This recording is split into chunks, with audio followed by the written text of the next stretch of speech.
waaw mu nekk la gën a fas yéegalekaay ama dinañ bëgte bu baax a baax waaw tey taxaw seetlu bi la rek ñu ngi jaajëfal société civile bi ñu leen di jaajëfal bu baax a baax comme que procureur ci wàllum kii bi dañ bàyyi rek parce que bu ñu leen bàyyiwul rek seen déglu imaam mu ne que li ma jàpp ni mooy loolu coow loolu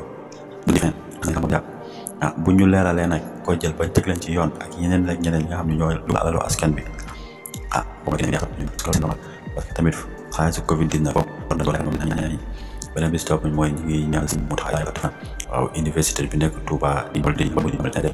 waaw ñu ngi koy kontaane ñaan xam-xam ak fële yàlla lay fa yàlla defal xam-xam bi nga fay ut dem ñi nga ko jàppale bépp képp ci jàpp rek